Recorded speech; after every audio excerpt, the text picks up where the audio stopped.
Why you shouldn't mind being alone. Hello, and welcome back. My name is Cole, and today we are going to be talking about what it means to be alone, what it means to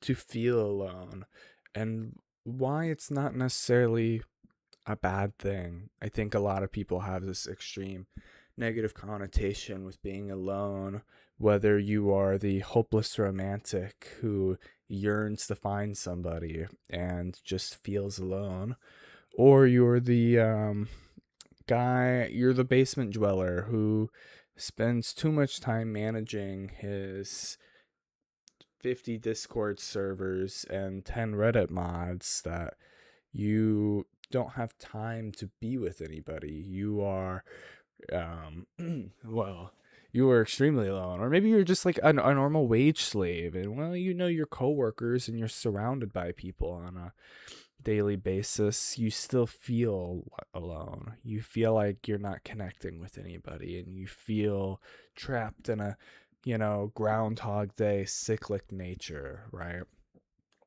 And so, what I want to talk about is, well, first we need to define, what type of aloneness are we talking about, like because there are different types of alone. There are different, I mean, just as I mentioned, there's different ways to feel alone. There's different ways to be alone, whether if you're the guy in a corner of a crowded party feeling alone, or you really are alone in the woods, or wherever you may be. I mean, there's, the emotional and the physical.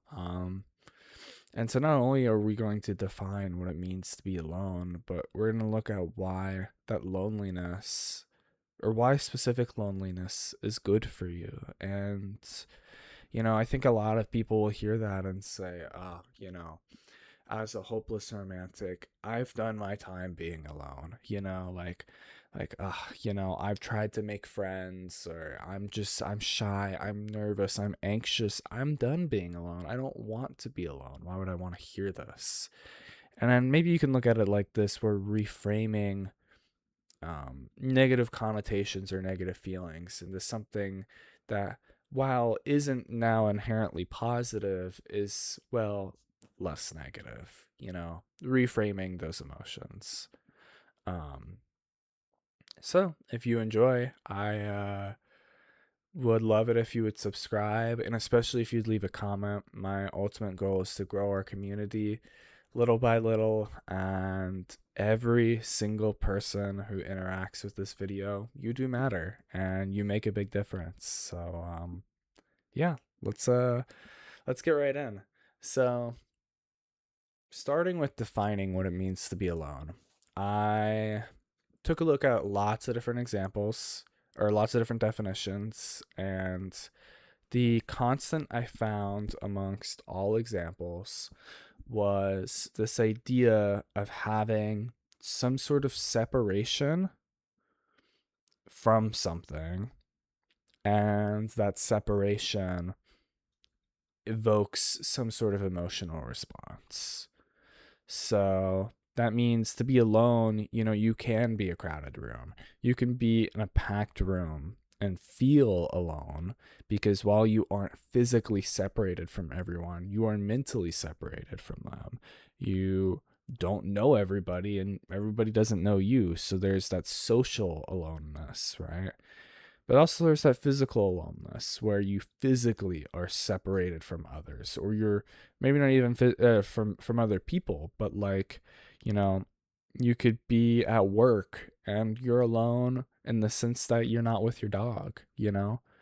Um, there's that physical separation between the two, and while you may have a strong emotional bond, y'all aren't with each other, right? So there's this physical and emotional type of alone, but ultimately what it means to be alone is that separation from one thing to another and evoking some sort of emotional response. So while you can absolutely be alone from something and not think about it, like I'm alone from Antarctica, but like that doesn't nobody says that. Nobody like well, yeah, of course you don't live in Antarctica, but like nobody's gonna say I'm alone from it, right? I think the concept of aloneness carries emotional weight or bearing. And so whenever you're describing feeling alone or having that aloneness, it's because it's something that matters to you and is important to you or means something to you, right? And the feeling of being alone, that's also important too, because I think a lot of people can relate to this. I think just about everybody has been alone or has felt truly lonely at some point in their life, right? And it's this very dry ache that just doesn't seem to go away. It doesn't ever quench. It's this nagging thought in the back of your mind of this other person, this other thing, this what could have been or what could be, right? And to have that constant ache, if anything, makes the loneliness worse because you can't get them out of your mind. And it would almost just be easier if you could forget, right? Now, why am I talking about all of this? I recently went on a trip to the Banff National Park in Canada. Lovely, gorgeous, um, beautiful, beautiful blues of the water, some of the bluest water you'd ever see, some of the darkest greens of the trees and brownest browns of the dirt.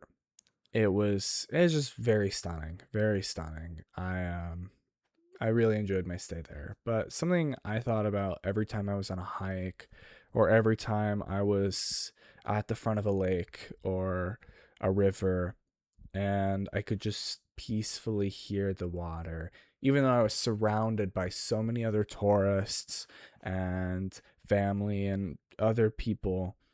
I could sit there and I could touch the water and I can touch the grass.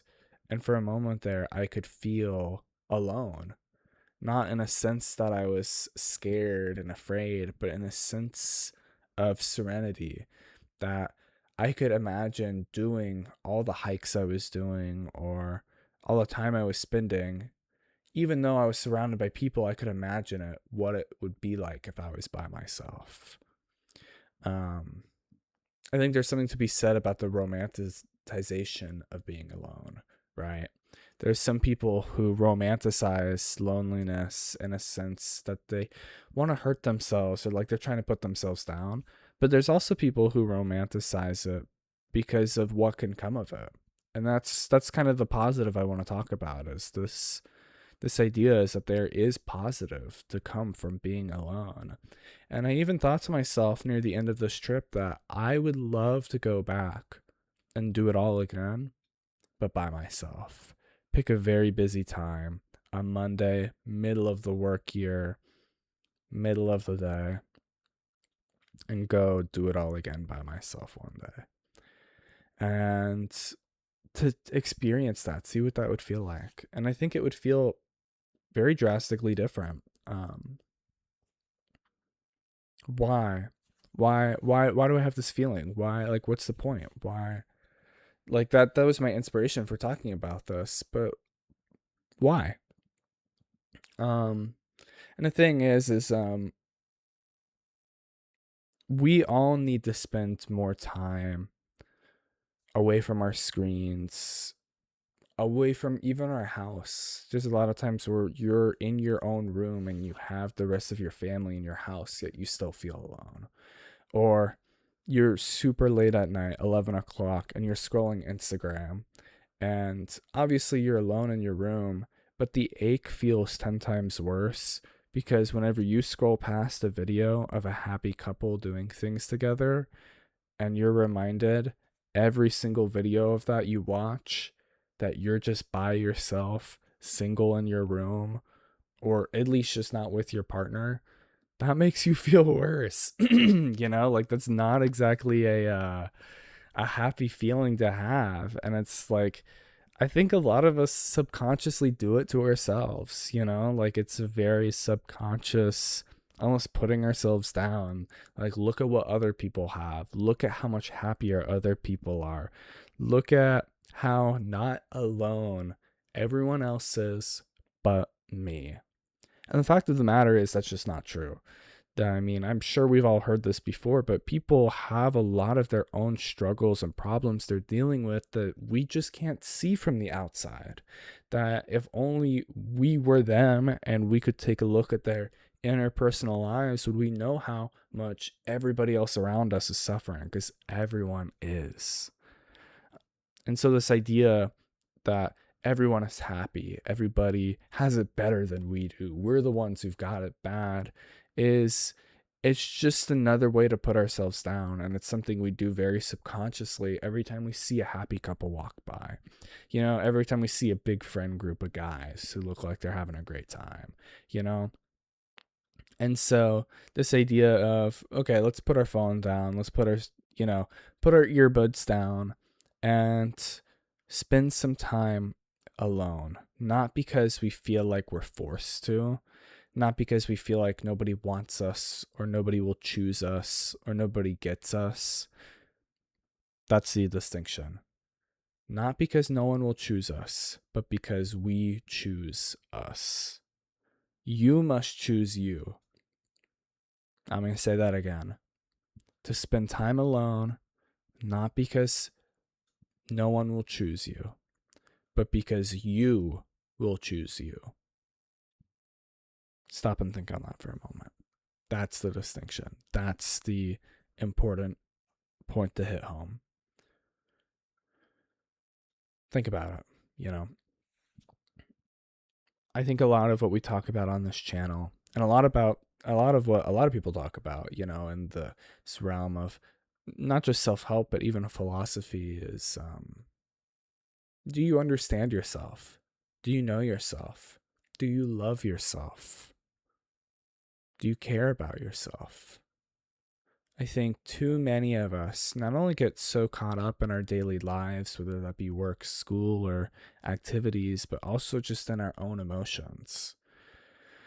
If you're an artist, I think this is something you can very much relate to. But if you spend a lot of time focusing on a singular spot, it's important to take those 5 steps back and view the canvas as a whole from every once in a while. Wow, it's important for us to iron out the minutia of our lives and, the day by day hustle and bustle of our jobs or, whatever's happening at school. It's equally as important to take those steps back and like, who am I as a whole? Who am I as an individual? What am I? Right? Not even, it doesn't even have to be as philosophical as that, but just like, am I okay? Am I doing well? How do I feel? Am I happy? And really, really, what this is just a subtle push towards meditation. I know, caught me red-handed, but it's all meditation is intentional aloneness. I mean, I guess it doesn't necessarily have to be if you're somebody who does yoga in a room full of people, but think about our definition of alone again. Even if you're in a room full of people, this idea of emotionally separating yourselves from not just everybody in your room, but from the parts of yourself that won't stop talking, that subconscious mind that won't stop thinking, to create that quiet environment.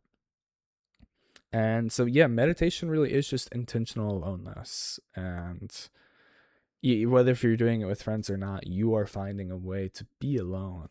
And going back to my story from earlier, it made me think about other activities I would really like to do alone in the future that I've never done alone.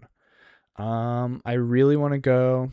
Obviously, I want to go do some hikes by myself. I want to go spend a lot of time in nature by myself.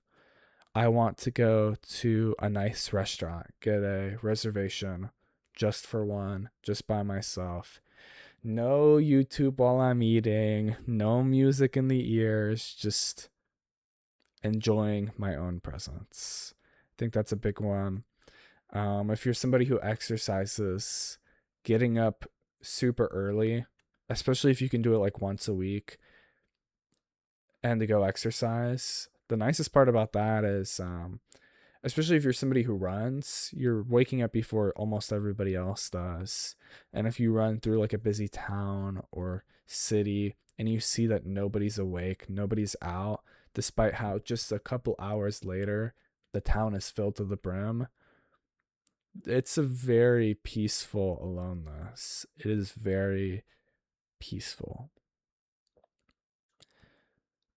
Ultimately, this is about finding your inner peace. That's what it ultimately is. But I think there's things to say, because that next time you see that happy couple walking down the street and you think to yourself, why not me? Why am I alone? Why won't no one else pick me? You can instead think of it as you can start to, I don't want to say retrain yourself, but to reframe your mindset of, I'm not alone because no one's going to choose me. I'm alone because I need to choose me. And after I've chosen myself, then we can all choose each other. I'm not going to say, please pick me, but, we can work together to choose one another, right? And then I think there's something to say still, where it's like, okay, well, Cole, I'm a person who, I'm tragically alone because of my anxiety or my depression or my this or that. But I do find peacefulness in being alone, or I do find that serenity through, these meditative practices. And I've done these things before, but I still feel alone, right? Playing the other side here a little bit. What do I do? What does that mean? Does it just mean I haven't found myself enough? I just need to spend even more time alone? And no, I don't think so either. Again, the title of this video, the ultimate goal we were talking about from the very beginning, is why you shouldn't mind being alone. I said that because I think it's a idea that has a lot of negative connotation to it that I think has very real, tangible, positive benefits too. With that said, it's something that also has very equal negative, very, very negative effects too as well. Spending too much time alone is also not very good for you. You need to go out and spend time with people. And I think that's just as much part of it. As many things are in this life, a happy medium is what's best for you. But in order to achieve that happy medium, it must be intentional. It's never something you just happen into. It's never something that just creates itself, falls upon itself. You must be intentional. If you are alone, you must use that time intentionally. And if you are with others, you must savor that time with your friends, with your family, with the people who matter most to you, and make something of it. Be intentional with your time. Moral of the day. With that said, I hope you all enjoyed today's video. I'm Cole. If you really enjoyed this video or some of the other videos I have to offer on this channel, I would not only greatly appreciate it if you subscribed, but leaving a comment. Tell me what you didn't like, or you can even recommend what I cover in a future video. This is a pretty small community so far, so I'm a very open book. Just about anything you recommend, within reason, I'd be willing to take a look at. Yeah, I hope y'all enjoyed. I'll see you in the next one. Have a great rest of your day.